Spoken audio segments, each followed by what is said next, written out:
Super Bowl 57, February already. It's the last game, grand finale of the season. And then we're into the offseason, start thinking about the draft and free agent signings, and then eventually training camp, and we'll start all over again. We got a special guest, Zach, context capper. Of course, Judah, throw the damn ball, and myself, Brett, at Deep Value Better.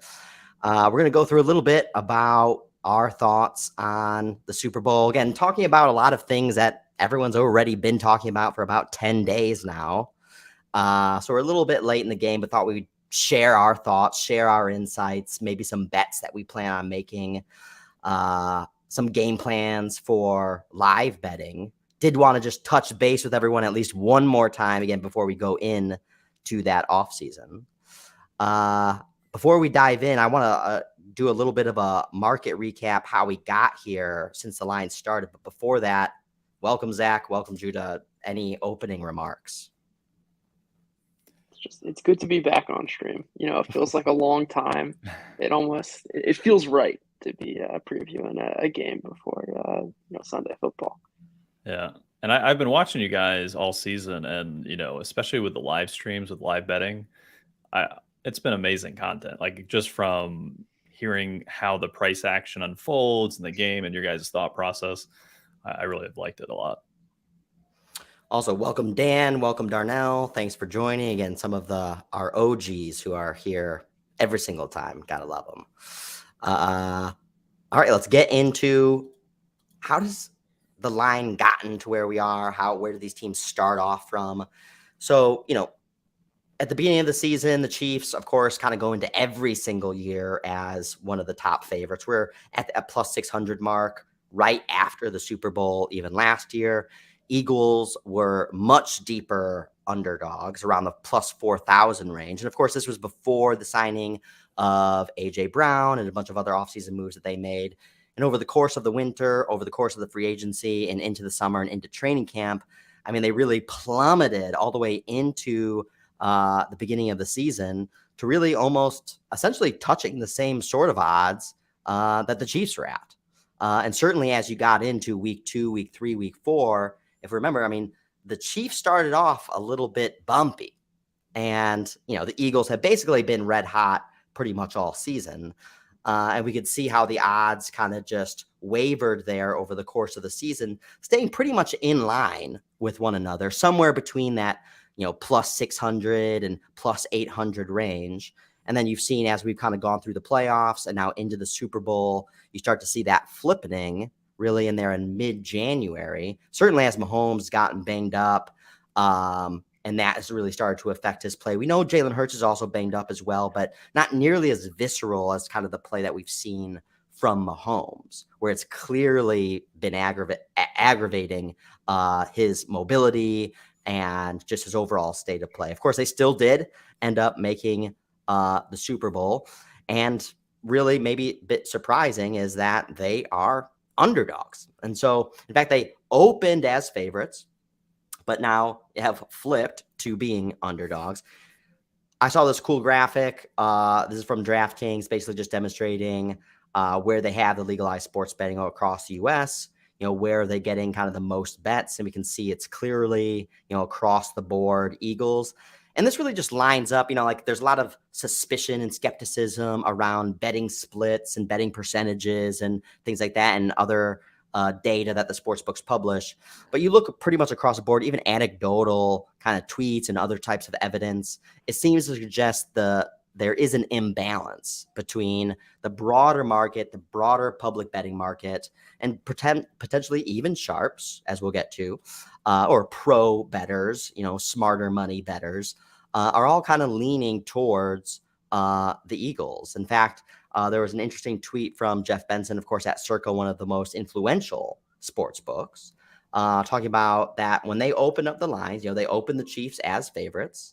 And he said that all the money that was coming in, we literally only had sharps betting into the opener, and that opener, they had $20,000 limits, and it was basically just all Eagles money, to the point where they had to go from Chiefs minus 2.5 all the way to Eagles -2.5. So that's a pretty big move, especially for the Super Bowl. So you know they had to be taking some really influential money. And now the line's kind of settled around that 2, around that 1.5 line as we kind of, you know, start to now head into the Super Bowl.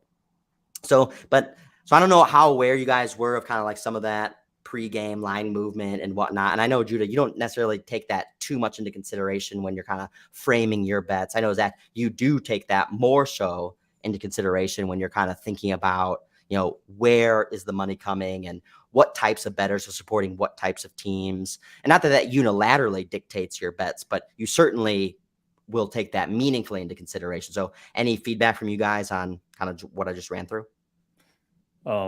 Yeah, if you don't mind, Judah, I'll take this as open. Yes, as soon as the games finished 2 weekends ago, I was on my accounts trying to bet the Eagles immediately when the line popped up, and it was, you know, +2, and I'm like, what? Why the fuck is the line that? That makes no sense. So I think, not that I'm, you know, at the level of, you know, sharps who are in this game every day, but, you know, to me it was just a mispricing. It was just, you know, especially with the variables that we didn't know at the time, which it was KC's injuries to their, you know, receiver core, et cetera. It made total sense at that time. Now, as things have kind of cooled down, I think there's more room to, you know, cooler heads prevail. If the Chiefs are a little bit more healthier, you know, it's probably a pretty even matchup that turnovers could determine the game, in all honesty. So, Yeah. I mean, I guess I'll go against conventional wisdom in 2 ways here. Number one, I just do not care what the sharps are betting, and the signal behind that I'll take to my usual I like process. And the second thing is, I don't understand how you could possibly bet this game early. Right, like the information we're going to learn about injuries is far more valuable, and it's a total guess, kind of from 2 weeks ago to now, and understanding, especially like we don't know about each of the quarterbacks are hurt, and like obviously key questions at the Chiefs receiver position that I want to wait almost till as late as possible. And this game's not going to be moving, you know, past the field goal here. That I kind of want to have all available information before I place any real bet. Mm-hmm. Yeah, and that's why, I mean, some of those things that I've seen over Twitter is, you know, a lot of people trying to use data, all right, to justify why the Chiefs should be favorites or why Mahomes is the best quarterback ever and he's amazing and he's always up and to the right in like every single chart. And I think that totally misses what is the key factor, especially in this pregame line movement. It's not about evaluating these teams from like an underlying traditional like merit perspective. This has everything to do with the injuries. Everything to do with the injuries. Trying to evaluate the status of Mahomes, of the wide receiver set, which, as you mentioned, Jude, is extremely banged up. And we know Mahomes is so good that he can usually overcome really whoever is out there. But this is also the Super Bowl. And, you know, I remember, you know, when we saw, first of all, that obviously they did not play well versus the Bucs. But remember that they did not open and start very well versus the Niners either. I mean, they very easily, in fact, could have lost that game. Yeah. And we know even prior in the playoffs in that one, I mean, they were down by double digits. One of the charts I want to bring up here too, something I posted earlier, but just how the Chiefs, I think, you know, kind of everyone anecdotally knows this, but just how the Chiefs always are flirting with disaster and playing from behind, playing from a deficit, and everyone kind of rolls their eyes and it's kind of like just dismisses it because, oh, the Chiefs are just so good. Mahomes is just so good that, you know, they'll be able to overcome that. And Judah, you and I know from live betting these games throughout the course of the whole season, again, it's so easy to say that after the fact, but in the game, there's very few people saying that exact same narrative when the Chiefs are down by 10 points in the second quarter or down by 10 and the other team's driving. It's not until after that's already materialized that then it becomes so obvious that, of course, the Chiefs are going to come back. They always come back. But in the moment, it's like, well, maybe not this time. Yeah. Yeah. And When with they the look, pressure on and with the injuries, and we don't really know the stats of Mahomes. Or the Mahomes injury was a factor leading into the Bucs Super Bowl as well. I know, Zach, that was one of the things you're kind of leaning into. The injury is different. And also the offensive line was like a huge factor last in the Super Bowl versus the Bucs as well. But that's not the yeah, same here. I don't think that the relevant point of comparison is the Super Bowls. I think it's the championship game, right? That's going to be the closest approximation to what we're going to have this week. And if anything, Mahomes has 2 weeks to get more healthy. And it did not really make a difference in the conference championship, right? He still threw for 330 yards, was kind of moving the ball at will. I don't see what's new to the injury that like it's he's not gonna play well all of a sudden. Like we have at least a somewhat okay sample of like what Mahomes will look like injured. It's not totally guesswork. I would say though, Judah, I agree with you to a point. And they're going to have the receivers back. Juju should be back, at least more receivers. But once he got hobbled, I mean, there was a period of time in that fourth quarter where I was genuinely concerned if the Chiefs could score again. If it wasn't for that, obviously, that penalty on that last drive, and maybe they would have picked it up. But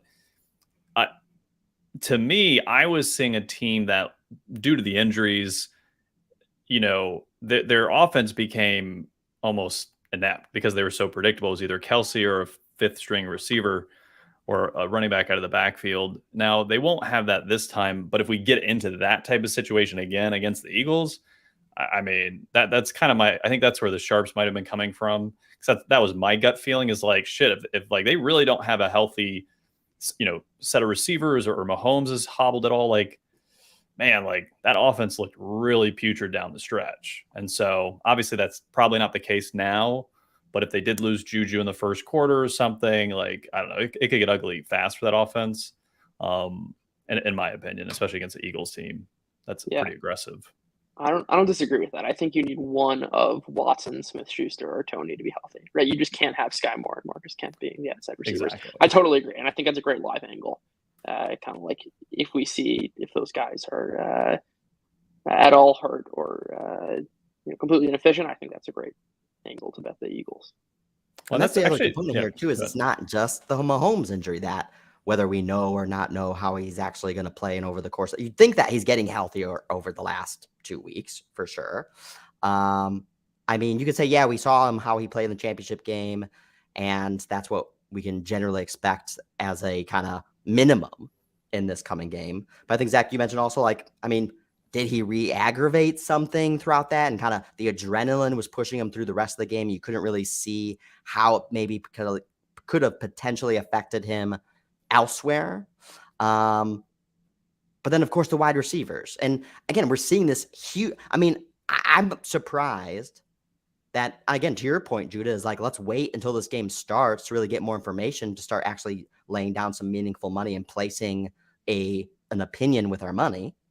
But there was plenty of people willing to do that as soon as there was an availability to do it. And it seemed to be a waterfall of money on one side.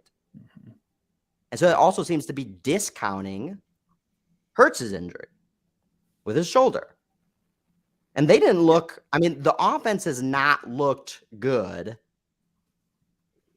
Certainly not versus the Niners. And again, like rolling over the Giants, who they've rolled over 2 other times. I mean, they clearly have their number. That's something that I feel like, again, the market's not nearly taking into consideration as much. Kind of looking past it like they looked past the Mahomes injury and the offensive line injuries versus the Bucs. Yeah, I think it's a great point. And this is, I was saying off air that I actually think the Hurts injury is going to influence this game more than the Mahomes one. But it's almost been built in, right? Like there's nothing new over the past, 4 or 5 weeks with Hurts, but they're not going to be able to win, I don't think, if they're completely reliant upon the run game, which is, they weren't good against the Niners, right? I think that's kind of a misconception. Like they averaged like 3.5 yards a carry. They just got, beneficial fields and the defense played well. That game script is not going to work against the Chiefs. You're not going to beat Mahomes without a passing attack from the Eagles. And I'd be genuinely concerned about Hurts' ability to throw, especially downfield. Right? He's missing throws. It's a small sample, but like all of his deep passing efficiency is way down since the injury. And like we even saw it, he missed a wide open AJ Brown for a 75-yard touchdown. Those are the kinds of plays you need to hit to beat the Chiefs and win the Super Bowl. No, that's a good point. And that's something that I think, to your guys' point, was probably glossed over by most everybody, is the shellacking of the 49ers is somewhat deceptive because of the situation, obviously, that unfolded in that game script, while Mahomes had the opposite, but similar fashion as 49ers. Everybody went down. They somehow pulled it out. Like, so those two dichotomies, working in tandem, probably heavily influenced the overreaction potentially. So, and that's where I agree. If Hurts was fully good to go, he's not like the best passer in the world, I think I would still be more confident in my Eagles positions. But I think to your have point, Eagles positions. Well, I mean, I have KC futures, so I hedged a bit with the Eagles leading out, and then So you bet the Eagles.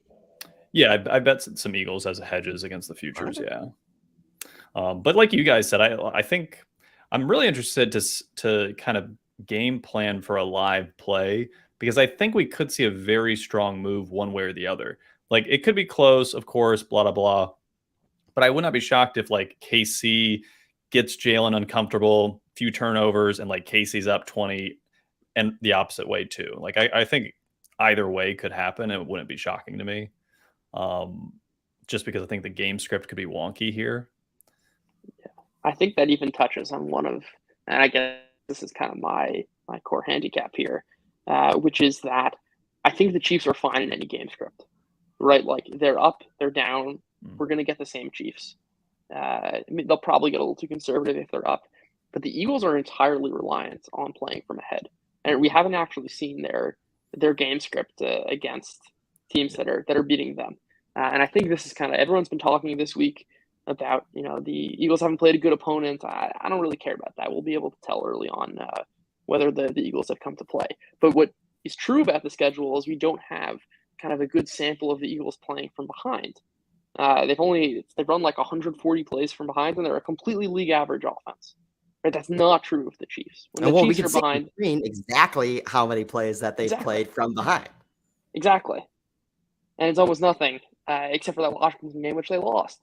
But that's I think the key part and essential for live betting, which is that, like, it's a total wild card if the Eagles go down. And Brett, as we've talked about all year with betting the Chiefs live, it's a matter of timing, and that's going to be kind of difficult. But they always find a way to come back, or at least make the game close.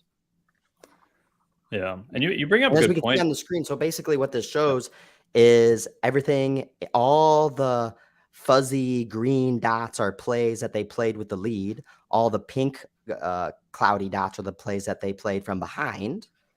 And we can see it's very few plays from behind. And yeah, when they have played behind, they mostly lost. I mean, they went down early versus the Lions, and that was kind of a quick comeback. Also went down quickly to the Jags, and then that implosion happened rapidly. And for the most of that game, the Eagles were certainly in control.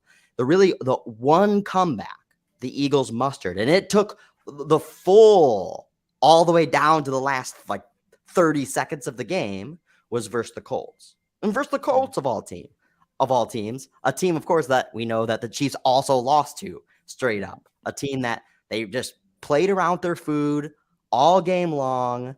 You're just waiting for the Chiefs to come back. Just like you just said, Judah. It's like you're waiting for the Chiefs to come back. I'm actually quite surprised, we didn't lose a lot of money in that game. I don't think we lost any money. Because that was not one of those games where we levered like deeply into the Chiefs. Yeah. And that comeback did not materialize. And then you see they go down versus Saints and lose, down versus the Cowboys and lose. And so there's really not a great precedent for the Eagles to go down in a deficit and play from behind, certainly against a team like the Chiefs. And then for the Chiefs, as we know, of course, like have the exact opposite problem. In fact, they're very used to playing from behind. And so just like bringing this one up again, you could just see, I mean, almost every single game they're losing at some point in time. Sometimes they're losing by double digits, more than a touchdown. losing by more than a touchdown to the Chargers, to the Colts, to the Raiders. They were almost down by 20 to the Raiders. Down more than a touchdown to the Niners, to the Titans, to the Bengals. We're flirting with disaster versus the Titans. They were down again versus the Broncos. I mean, half those teams aren't even good. Well, and now again, you're coming into the Super Bowl where Andy Reid, too, as a coach, has never like blown the doors off of anyone. In fact, it's usually like choke job. Yeah. Well, and that's kind of, if you look at their playoff record, the last 4 years, I mean, obviously they have like, taking care of the Raiders or the Colts in like an early game. But they don't really blow the doors off anyone. And if typically, the Bengals obviously had a lot of close games in the Rams last year, but I feel like a lot of Super Bowl winners from the past, probably, I haven't looked this up statistically, but I would argue probably more than like half Super Bowl winners tend to dominate in the playoffs. That they're really just kind of like head and shoulders above the teams they play, whether it's because of situation, matchups, or momentum or something.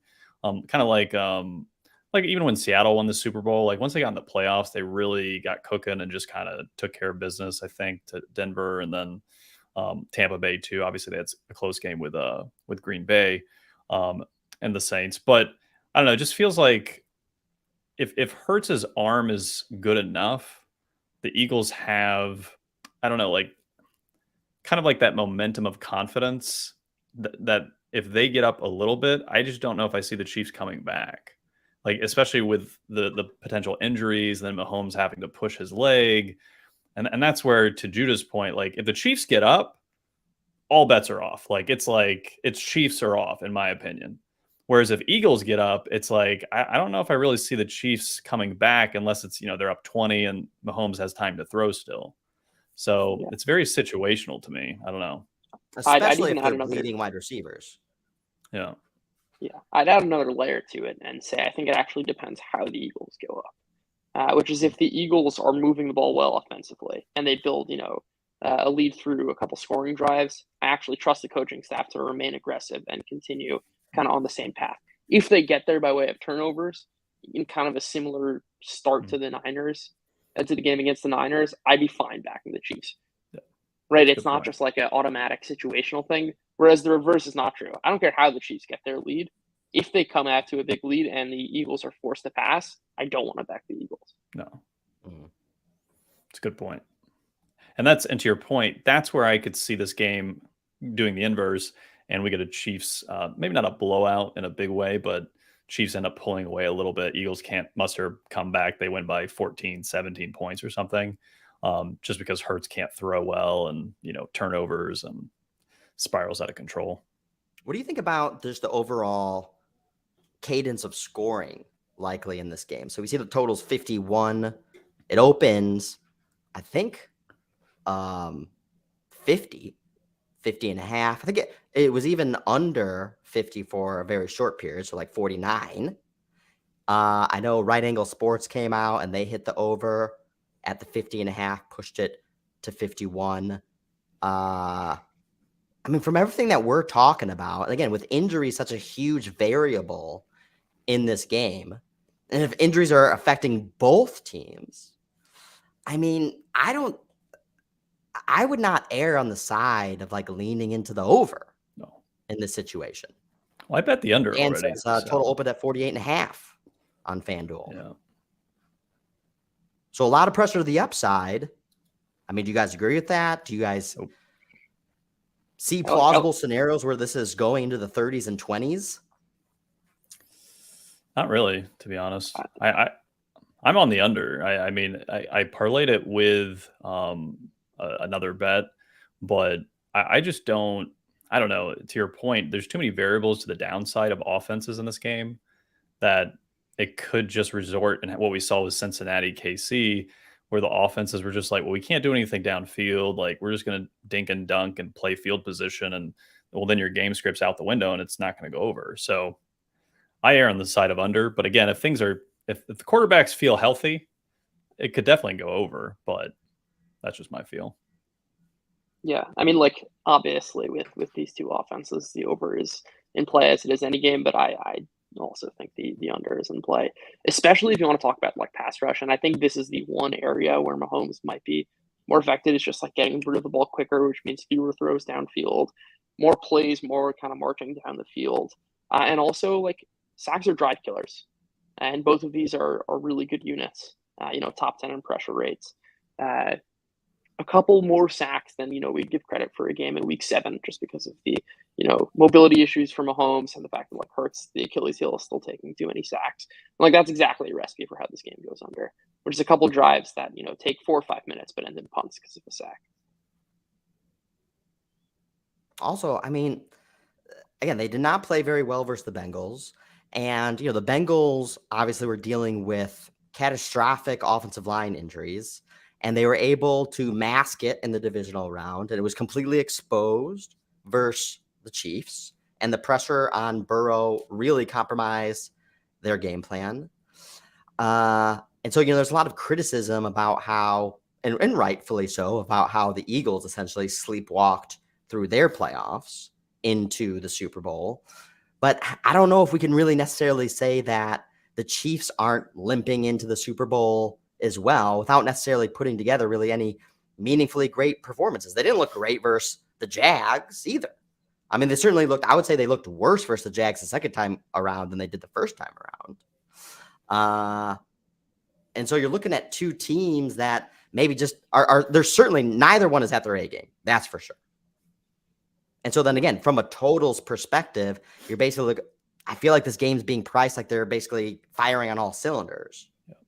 And this could easily be, and again, we've seen those Super Bowls too, where they're like way slower than we thought that they were going to end up being.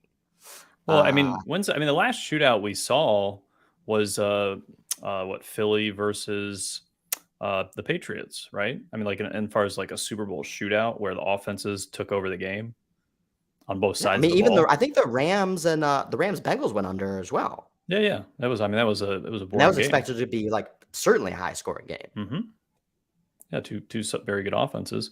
I mean, and that's kind of what I see from both these offenses is neither are explosive. And to Judah's main point, with Hurts' shoulder, they're not going to be explosive. So, I mean, the only way this goes over is if it's a really tight back and forth game and you get that kind of 27-27 OT type play, or there's turnovers that just push it over. So, I mean, it's not going to be probably because of the offenses being at their peak level, like you guys are saying. Yeah, no, I think that's exactly right.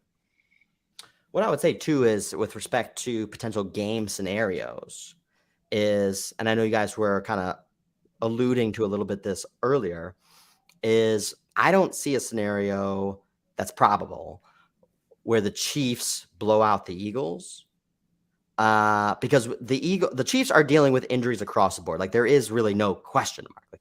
Mahomes is not 100%. The wide receiver group's not 100%. In fact, I mean, again, they're basically being taped together. We don't even know if Tony Tesser is going to play. And if he does, to your point, I was talking about earlier, Judah, maybe he's going to be in for how many plays? 10, 15 plays? Juju Smith-Schuster's banged up. So maybe, he's on there. But, I mean, are these guys running at full speed? I mean, are they going to be looped into as many plays as they otherwise would be playing healthy? I think that's for sure not going to be the case. And really the main question for the Eagles is just Hurts' shoulder. So maybe that is meaningful. But if there is a scenario where it's not, and in fact, he's actually much healthier, and that's what all these big money bettors kind of knew kind of going into the Super Bowl and therefore slammed it as soon as they got +2. Me. I could surely see a scenario where the Eagles run away with this from the Chiefs. Yeah. I can't see a scenario that's plausible where the Chiefs blow out the Eagles. Certainly one where Eagles blow out Chiefs. But when it comes to actually betting this game, I mean, I bet the Chiefs as soon as the lines started to like really meaningfully shift. I mean, I already saw on Twitter, as soon as the lines came out, there was notable bettors out there that many of us follow on Twitter who were saying Chiefs -3. Like that's the line. That's the fair line. Now, obviously that was dead wrong. But I saw that numerous times from notable sports bettors on Twitter. But obviously the actual private money coming in was saying the exact opposite. So there certainly is a conflict, but from my kind of end all state to Drew's point, I think most of my money's being reserved for waiting to play in game. And the key trigger points are going to be, are the Eagles running the ball more so than they otherwise would? So it's kind of like a hint that they're not trying to pass the ball nearly as much, going to try and cover up that shoulder injury. Or again, they're averting throwing the ball deep at all, which is, again, another way of kind of doing the same thing, leaning into not just the run game through Sanders, et cetera, but also through Hurts's running game, of course. And what I think actually was a notable move in the betting markets, which is almost a little bit contradictory, is, of course, again, you see a lot of pressure on the Eagles line, but you've also seen pressure on Jalen Hurts's passing yards prop. So that opened in the 246, 247 range, and now it's dropped down to 242, 241. So kind of leaning into this thesis of saying that maybe he is more banged up and the passing game isn't going to be that strong. Yeah, no, I think it's right. And I think it just has to be said, which is like, I'm certainly skeptical pregame of the injury. But I also think the Eagles are one of the more adaptable teams in the league, and they're going to kind of try everything early and see what works. And like, I'm willing to, leave open the possibility that Hurts can throw the ball deep and that they will connect with A.J. Brown in a couple big plays. And that's going to open up the entirety of the playbook, obviously.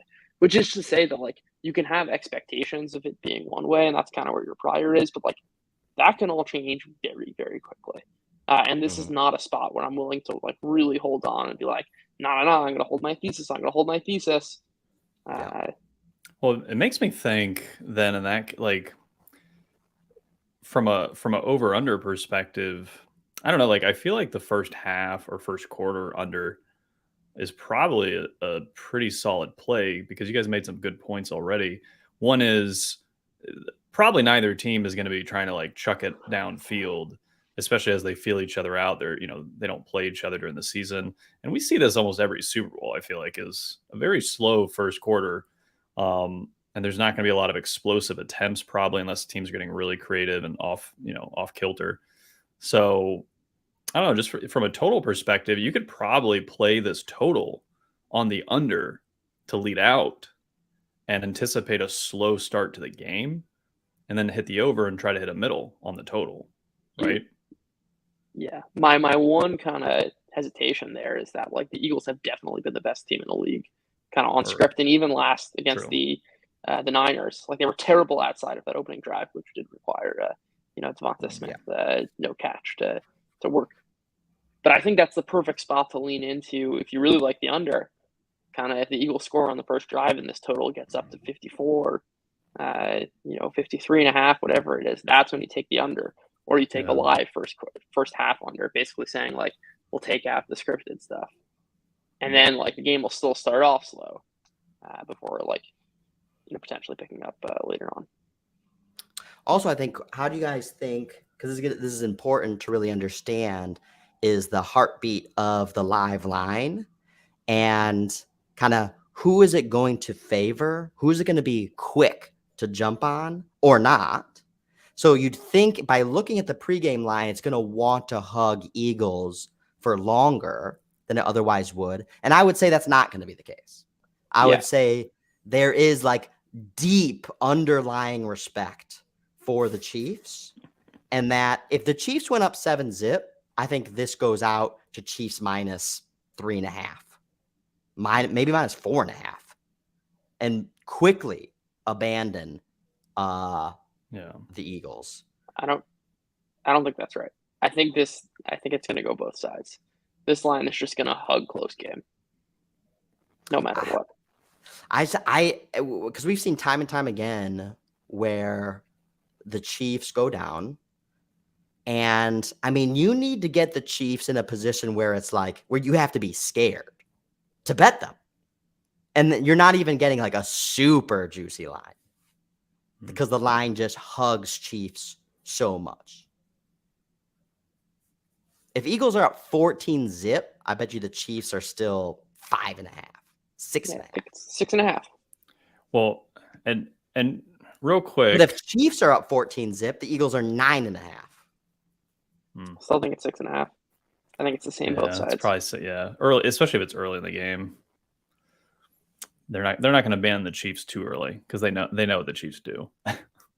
No, they won't abandon the Chiefs, but I think they will be quicker to abandon the Eagles. But so I think the key points here is like, as we kind of close, is like, so what we talked so much about the injuries. So what are the trigger points that you guys are looking for in the game to give you, like, what's the information you need to see to give you that conviction?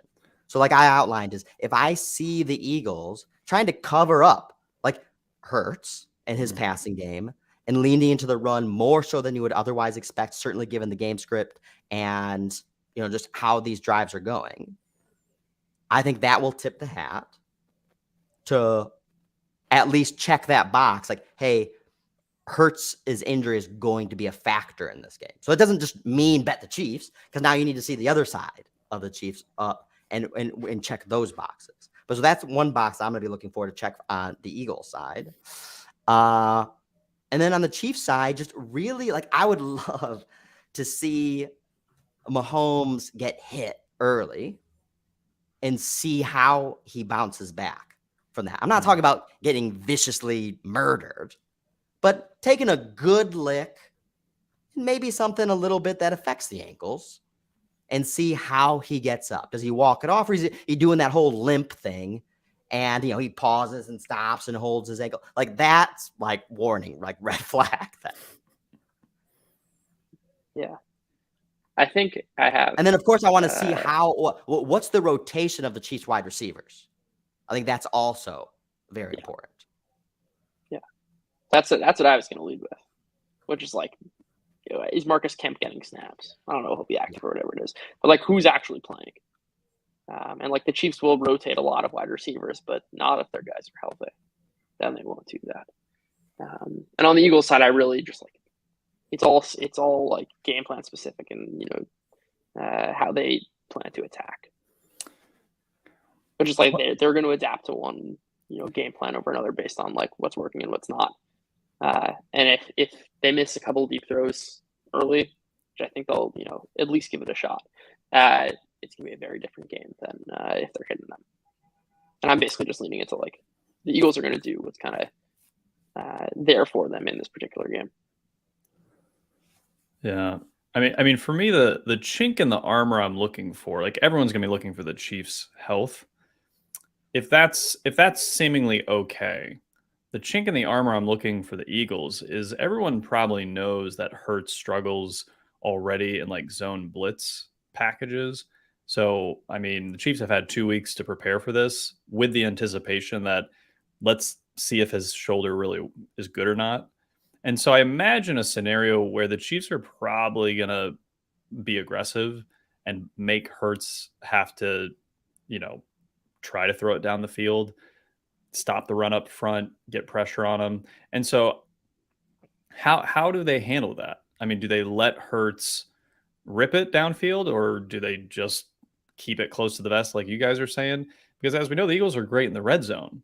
If I'm the Chiefs, don't let him get in the red zone. Create plays, you know, get pressure, make him make mistakes early in the you know, in the plays, and so, you know, you get third and long type positions, make it difficult on him. So if it looks like Hurts is, if the Chiefs look like they're going to have the advantage on Hurts, I mean, it's going to be a complete like Chiefs are off type situation. So that's like the Achilles chink in the armor I'm looking for.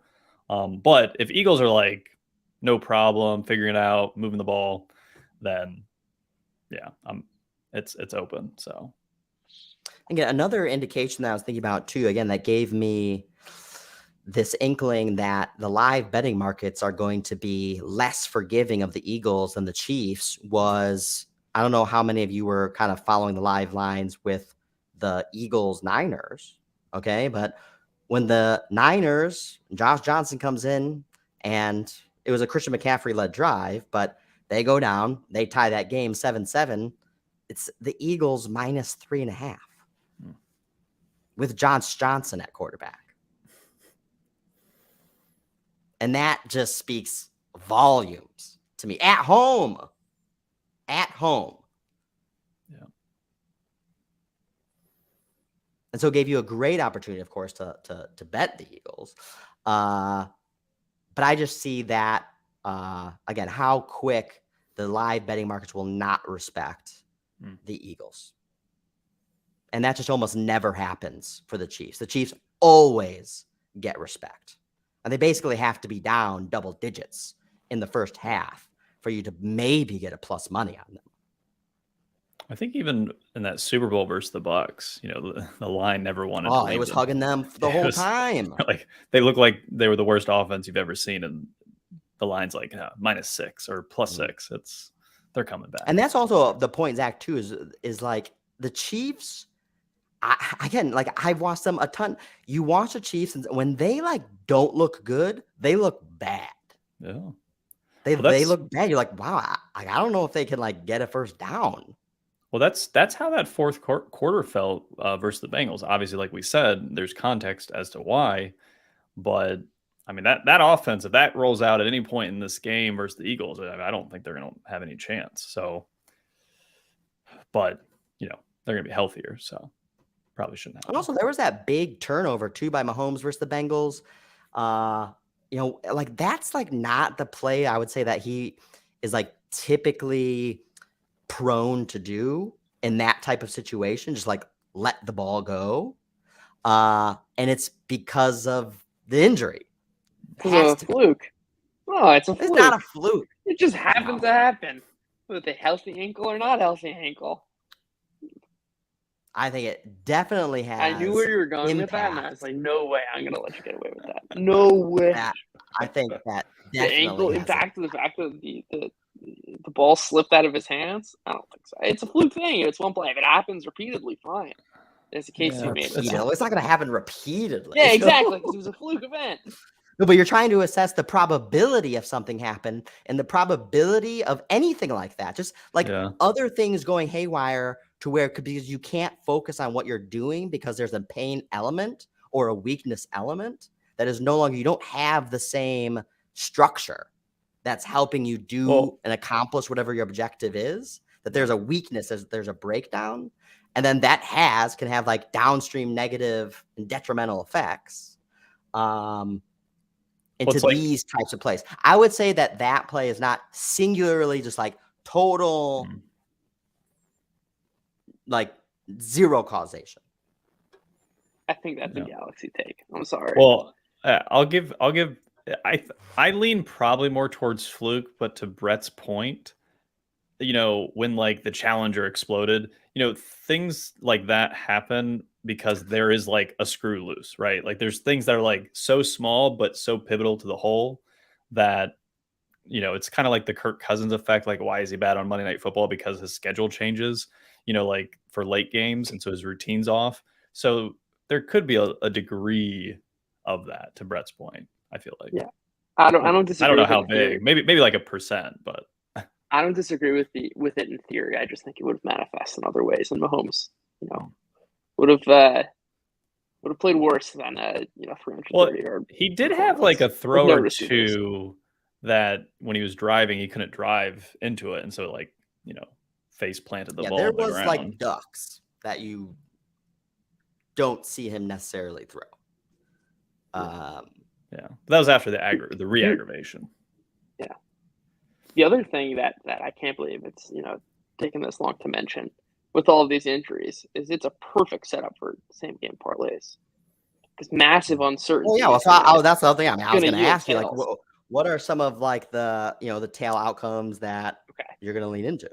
I thought it would be pretty difficult when I first started thinking about this game. I'm I really don't have much, and now I actually think I've got a bunch of angles I really like. The first is what if Hurts is fine, and what if he does connect on these deep balls? His passing props are really low, right? Because the mean projection is Hurts is not great, but I don't really care about the mean projection when I'm betting on tails here, and it's I'd love to bet on the talent of AJ Brown and Devonta Smith at low odds, and the fact that the Eagles have this weird correlation thing where sports books are going to be pricing in that Brown and Smith won't hit together because like generally when one receiver hits, it comes at the cost of another. But these two guys hit together always because it's indicative of the fact that the Eagles attack through the pass. So I love that angle. That's the first. The second is like I'm willing to bet on MVS being the lone healthy Chiefs receiver, and he's going to be the guy that's going to get all the run. And like we saw that, like Mahomes is fine to lean on him, and like MVS might not be the best receiver, he's still capable. It's like you're reaching the threshold of good enough for Mahomes, where I don't think like Marcus Kemp has. Well, and that's interesting to your point, Judah, to add to that. If, let's play out this assumption. If Hurts is going to go over his receivers or receiver is going to go over or Goddard, then that means to me it's a high scoring game. So you might as well throw in the fucking over. You might as well toss in probably Patrick Mahomes over yards. And so, because I don't think you're going to get a game script where Hurts is throwing for 240, hitting big pass plays, because once Philly gets a lead, if they're up 14, 17 points, I don't know. I just don't see that being continued. It's going to be more run, dump offs, that type of stuff. So I feel like you could stack both sides. Like if Hurts is going to go over with his receivers, like then it's because it's a competitive, high scoring affair. Yeah, in my opinion. No, I don't disagree with that at all. I actually think that the play that's really going to drive pricing up is actually taking the Jalen Hurts rushing over in addition, because I think the game script where Hurts kind of goes off in the passing attack is one where they basically eliminate the run game. They did this against the Bears, a couple other opponents this year, where they basically say we're not going to run the ball. Hurts is going to drop back a bunch, which just means plenty of opportunities to scramble. Also, the Chiefs have like a top 5 scramble rate allowed. They play a bunch of man and they blitz a bunch, which I think would open up, in this build of the Hurts passing overs along with those receivers. I'd take the rushing over also. Do we think there's any coaching edge, game plan edge, like projected game script edge? And there's just 2 great coaching staffs, 2 great franchises. I mean, the Eagles are automatic on 4th and 1. Yeah, that's a huge edge. Well, they're going to go for it and they're going to convert too. Yeah. Well, I mean, they have the offensive line and obviously Hurts, and I mean, to me, this is what the game's going to boil down to. Assuming actually that's a good point though too, that they have Hurts because it's his shoulder. It's obviously bothering him. Would the Chiefs be as prone to go for it on 4th and 2, 4th and 1 with an immobile quarterback? I mean, they're already pretty hesitant to start. They don't go for it on 4th down that often. Yeah. But I think the key point here is like everyone likes to talk about going for it on 4th down, which is like relevant, but really the most relevant is like, well, how good are you going to be on those 4th downs? Right? It's not just to have confidence in the Eagles to go for it; it's to have confidence for them to convert. Mm-hmm. And in a game with a 1.5 point total, that's a massive, massive edge. So what about those props too? Because those are ones, Zach, that we've leaned into in the past as well. How many 4th down conversions will it be? Did you see that? That'll be everywhere. The one I was thinking about was 4th down conversion over 2.5 on both sides. Well, that would have to be super juicy. Because it's like usually yard, it's at 1. No, I'm not saying number of 4th down conversions. I mean like highest number of yards on a 4th down conversion. Oh, I see. Like will they convert? That's interesting. Which I thought was interesting. You did see that prop? I saw the props on DraftKings. You go to the game props. That's a good prop. And what were the odds? It was, I want to say, over 2.5 was minus 105. Under was minus 125. Ooh, I like that one. Yeah, I like that one because I think first of all, there's always a situation where you have to go for it. Yeah, and it's 4th and 6, 4th and 13. Also, you could always potentially luck out to like end of the second half. 3 seconds on, and it's 3rd and 13, and or 4th and 13, and you just bomb it. Yeah. It's also just like these Hurts scrambles oftentimes get 3 yards when they push him all forward. Like he gets a bunch of yards. Yeah, that's a good one. I'm gonna look for that one. Anything else you're thinking about, Zach? Props wise or betting? I mean, I bet a bunch of props already. I'm gonna have to add some to my list now that we've talked about it. I did some like, Eagles win by 7 or 10 because again, it's just with those like if there's any kind of injury situation with the Chiefs, I think like we know if the Eagles get ahead, they can run away with games. I did one thing that was interesting. I was doing a little short-term research. If again, a lot of this is based on the scenario if the Eagles are going to get ahead, but like Kenneth Gainwell, I found one like 11 or more carries for plus 400. I thought was interesting. He kind of splits carries, it seems like recently with Miles Sanders a bit. So that would probably have to be leaning into the game script of, the Eagles are crushing the Chiefs, or Hurts his arms, or Hurts is hurt, and they don't want to throw exactly, and so there's going to be more running. Well, that's plays. the thing, and I feel like it's either going to be a close game and Hurts can't really throw, and it's just going to be like a muddy game between both teams, or the Eagles are going to like get out in front, playing great, and the Chiefs have to find a way to come back, and that's kind of the two game scripts I feel I'm leaning towards. I got an interesting one that this is really high, but I like these kind of parlays, like Kelsey 10 receptions, Goddard 8 receptions for like plus 2,400, like some ridiculous number. That obviously assumes that teams are throwing the ball a lot and finding their tight ends in open space. I imagine Kelsey is probably like being overpriced with that.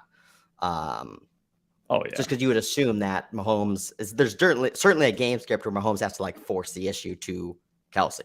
Mm-hmm. I also because he's literally one of the only ones out there who can actually catch the ball that he relies on and has chemistry with. Like, I think you also almost have to add, especially on the Chiefs side, like they're gonna use Kelsey as kind of an extension of the run game for the short passing. But like the game script where that happens is one in which each team uses the middle of the field with like quick 7-yard like ins because their run games are not working, and like each team ends up throwing the ball 30-40 times. But that's an interesting one. I have a parlay. It's kind of a hedge against my Eagles exposure. Is Mahomes over 300 passing yards and over 23.5 points as plus 180. I feel like those are pretty correlated. If the Chiefs are going to get to that 24-27 mark, I mean, is Mahomes not going to throw for 300 yards? I mean, maybe if it's a turnover fest by the Eagles, but that's kind of I was even gonna frame this question earlier, like, is there a scenario in which the Chiefs win and Mahomes doesn't go over his passing prop, or like close to it? Honestly, to me there is, and it's like an Eagle. It would have to be a super ugly game. Yeah. But you can get plus 360. So why in the world would you ever bet Chiefs minus 1.5 or Chiefs money line? And you can take like Mahomes 275 under his passing prop and the Chiefs to win at like plus 360. Yeah. Yeah. The Eagles, I can see it many different ways. The Chiefs definitely can.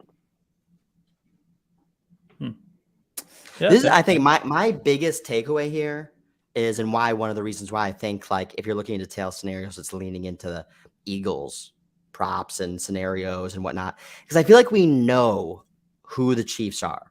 We know how good the Chiefs are. We know what the Chiefs are capable of doing, what they're not capable of doing. And if anything, again, we for sure know they're not as good as the Chiefs. Like, they're not going to have their A game. They're just not going to have their A game. Whereas the Eagles, I feel like we don't know how good the Eagles are. Yeah. Maybe the Eagles are awesome.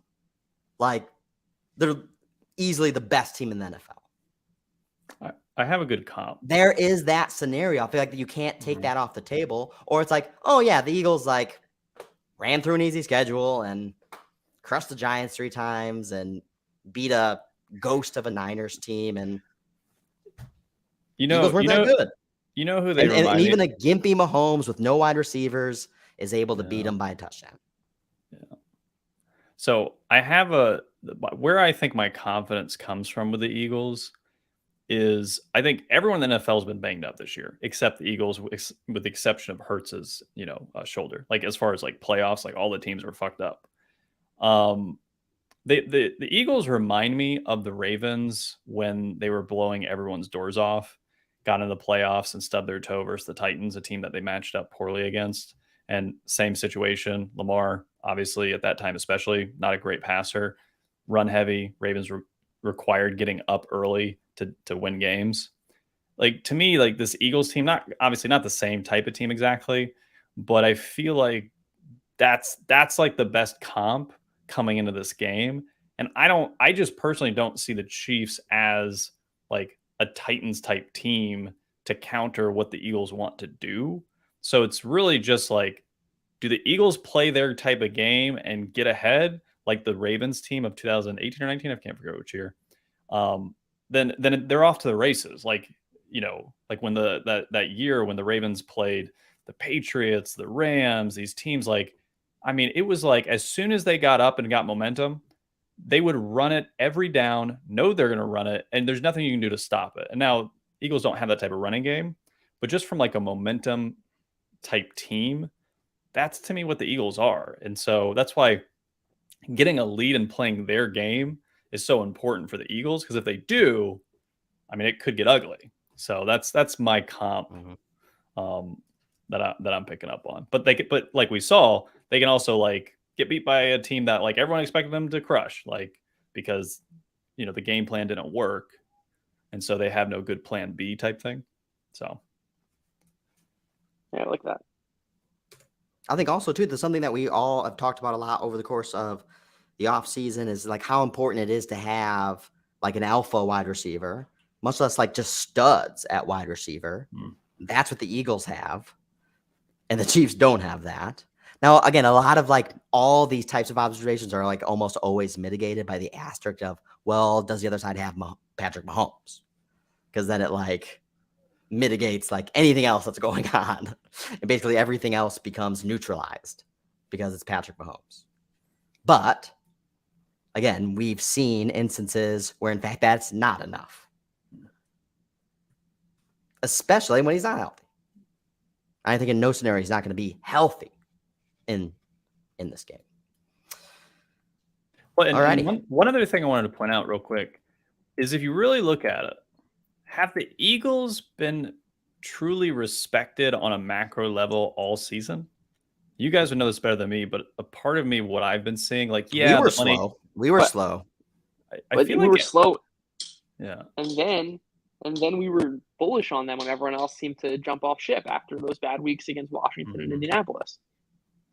But even into the Super Bowl, I mean, remember, the line opened in a neutral field. Eagles, I mean, have been basically the best team all season. Arguably, obviously who they play and all that stuff. But as far as like really blowing the doors off teams, winning games they should, being competitive, dominant, like Eagles have like played like the best team all season, but they haven't been treated like the best team all season until that line came out for the Super Bowl because of all the Chiefs injuries. I would say that's true. So to me, that was we don't love the Eagles. It's like we're fading the Chiefs with a team that has all this momentum. But like the market is still like not even believing, like to what Brett said, like, the market will immediately get off the Eagles if they go down 7, right? Like everyone like assumes they're not the best team in the NFL. That's what I'm thinking about. But if you go back, Brett, to the, first picture we had here about the Super Bowl odds, from like week 3 on, I think it was pretty clear the Eagles were the team to beat. Yeah. And again, like a lot of that has to do with like, you looked at their schedule and they had a clear week. But like, look, this trend line from September 20th, September 27th, whatever it is, week 3, is pretty clear. And but the point is well taken, though. Yeah, right. From the books, you're probably right. I'm just saying from like the market sentiment, like broader. I don't know. It just feels like there's been a lot of, because I felt it too, like just denial, right?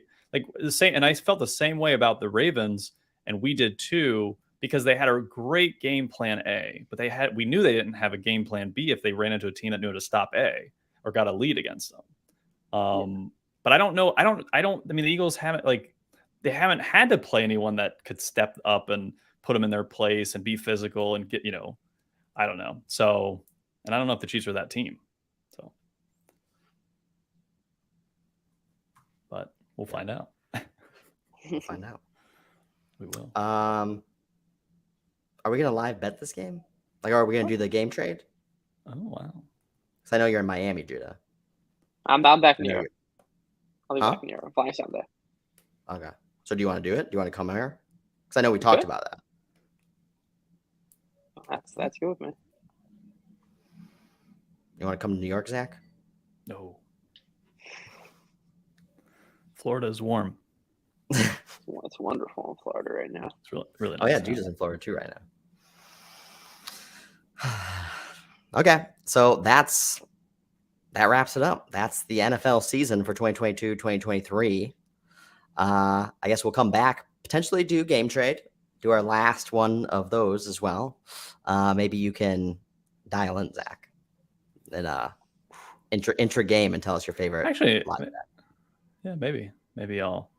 Can you just have like a chat bot open and I'll just You text can just come in on my- audio too. Okay, I'll just pop on my computer Yeah. and say, "Hey, all in." Yeah. Jalen, Alrighty, Jalen thanks Hurts. everyone for listening all season long. We're about to put our heads down too and just really start to hammer out some stuff for next season. It's going to be totally different, a world different. So looking forward to that. Again, thanks Darnell, thanks Dan, thanks Scoreline Analytics for jumping in. Thanks everyone for again listening all season long. We'll see you Sunday and then next season. And that's closing bell.